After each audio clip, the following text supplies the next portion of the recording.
আপনি ঠিক বলেছেন সখা, কিন্তু এমন কোন অস্ত্র আছে যা এর নিদর্শন হবে? এ হলো হৃদয়ের ব্যাপার। নিজের হৃদয়ের ওপরে ছেড়ে দাও, সঠিক সময় এলে তোমাকে উত্তর নিশ্চয়ই দেবে।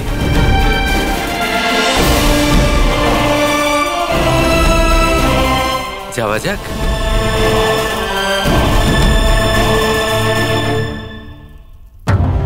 এসো মা, এই দেখো ক্ষত্রিয়দের সমস্ত প্রধান অস্ত্র এখানেই আছে। এবার তুমিই বলো, তোমার কোন অস্ত্র সব থেকে বেশি প্রিয়?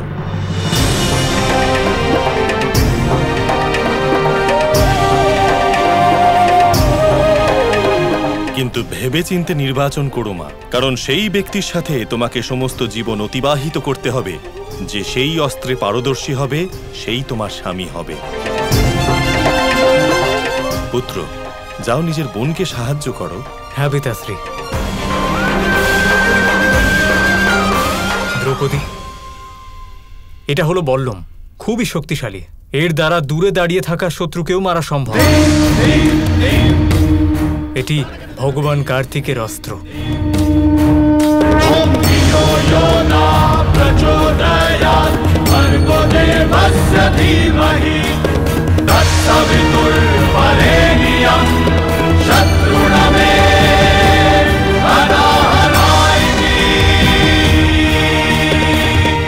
এটা তো ভগবান পরশুরামের অস্ত্র কুঠারের মতো মনে হচ্ছে। হ্যাঁ দ্রৌপদী, এটা হলো কুঠার। দুই দিক দিয়েই আক্রমণ করা যায়। রণভূমিতে যে যোদ্ধা এই অস্ত্র নিয়ে অবতীর্ণ হন তিনি ভগবান পরশুরামের মতোই শত্রুর ওপর বিপদের ন্যায় নেমে আসেন।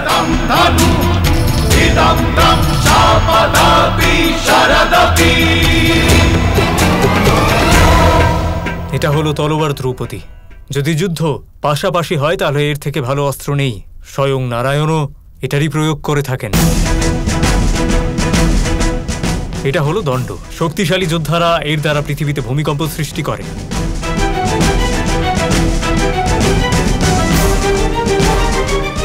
আর এটা হলো খাড়া, মা কালীর অস্ত্র।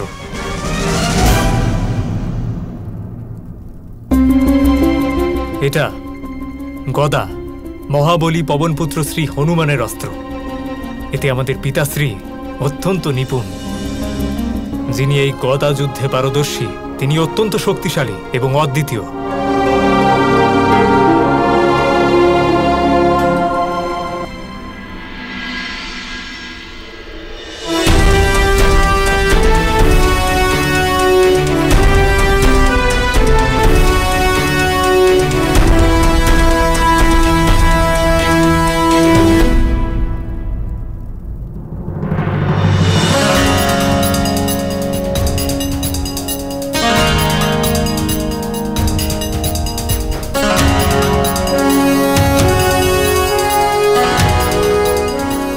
দাদা, এটা তো ধনুক, তাই না?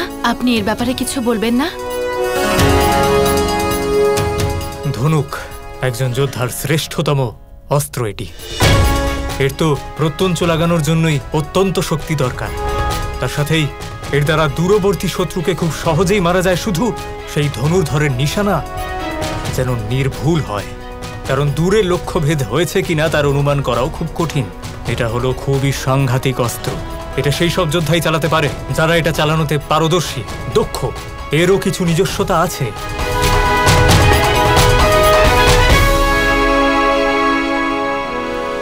স্বয়ং মহাদেবও উপযুক্ত সময়ে নিজের পিনাকা নামের ধনুকের ব্যবহার করেন, কারণ এর লক্ষ্যের দূরত্বের কোনো সীমাই নেই।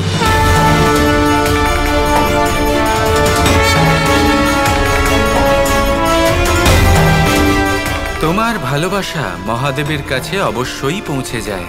এমন ভালোবাসা যেখানে দূরত্ব কোনো বাধা সৃষ্টি করে না।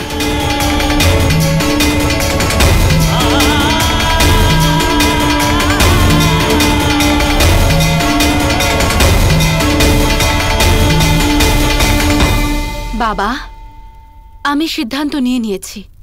আমার হবু স্বামীকে সেই অস্ত্রেই নিপুণ হতে হবে যা কিনা আমার আরাধ্য মহাদেবের খুব প্রিয়।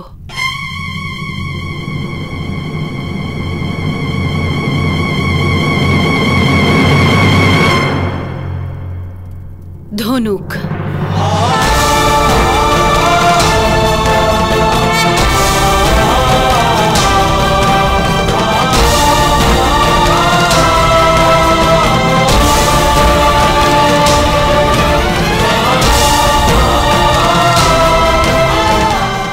নাও কানাই, শেষ পর্যন্ত দ্রৌপদীও সেই অস্ত্রই নির্বাচন করলো যার করা উচিত ছিল।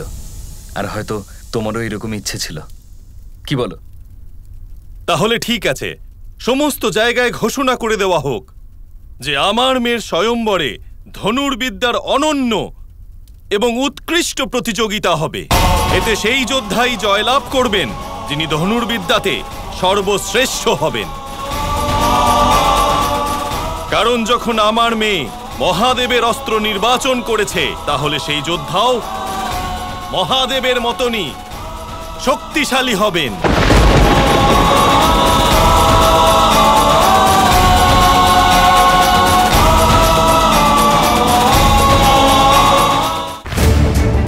শোনো শোনো শোনো, সমস্ত পাঞ্চালবাসীদের জানানো হচ্ছে যে রাজকুমারী দ্রৌপদী স্বয়ম্বরে ধনুর্বিদ্যার উৎকৃষ্ট প্রতিযোগিতা আয়োজন করা হচ্ছে।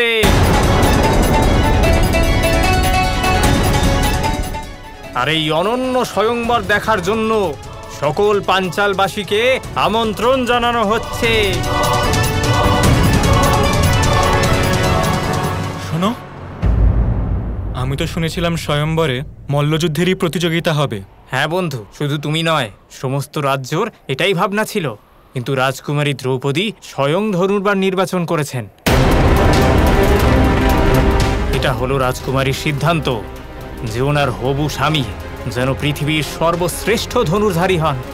সেই জন্য এবার যে ক্ষত্রিয় ধনুর্বিদ্যাতে পারদর্শী হবেন ওনাকেই তিনি বিবাহ করবেন।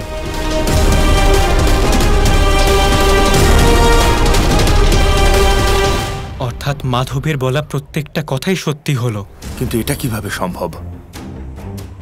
এই ঘোষণা হবার আগে মাধব কিভাবে জানতে পারল যে প্রতিযোগিতা মল্লযুদ্ধের নয় ধনুর্বিদ্যার হবে? এমন মনে হচ্ছে যে এটা কারোর খুব পরিকল্পিত চাল ছিল।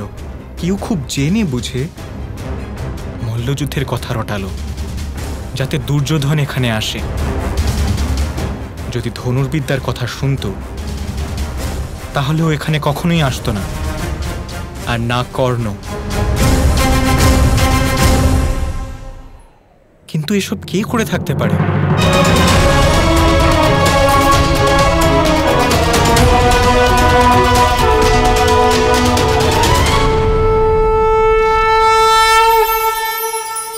পরিচ্ছন্নতা। বর্তমানের এই প্রজন্ম আগের প্রজন্মের এই যে অতিশুদ্ধতার অভ্যেস ছিল তা নিয়ে ঠাট্টা করে, তাকে মূর্খতা মনে করে।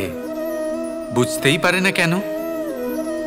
আমাদের মা, ঠাকুমা, দিদিমা এদের দেখেছি সকালে উঠে সবার আগে স্নান করেন। কেন? বুঝতেই পারে না। কেন কথায় কথায় বারান্দা উঠোন পরিষ্কার করা হয়? বুঝতেই পারে না। অনেক মানুষজন এটাকে ধার্মিক এবং অন্ধবিশ্বাস বলে। কিন্তু যদি আমি আপনাকে সত্যি কথা বলি, প্রত্যেক ধর্ম বিজ্ঞানসম্মত। প্রত্যেক কাজের পেছনে বৈজ্ঞানিক সত্যতা লুকিয়ে রয়েছে। কিন্তু প্রত্যেক মানুষ সেই নিয়ে কতটা ভাবেন, কতটা বোঝেন আর কি পদক্ষেপ নেন তা হলো আলাদা এবং অত্যন্ত গুরুত্বপূর্ণ। কিন্তু তা হলো বিজ্ঞানসম্মত। আজও যখন আমি আগে বাড়ি যাই, মা সবার আগে আমার হাত পা ধুয়ে দেন, তারপর সবকিছু। তাই আপনি পরিচ্ছন্ন থাকুন, তাহলে আপনি সুস্থ থাকবেন। তখনই আপনার মনে ভক্তিভাব আসবে, তখনই এই সমগ্র সংসারকে সামলানোর শক্তি অর্জন করতে পারবেন। তাহলে পরিচ্ছন্ন থাকুন, সব ভালো থাকবে। রাধা রাধা।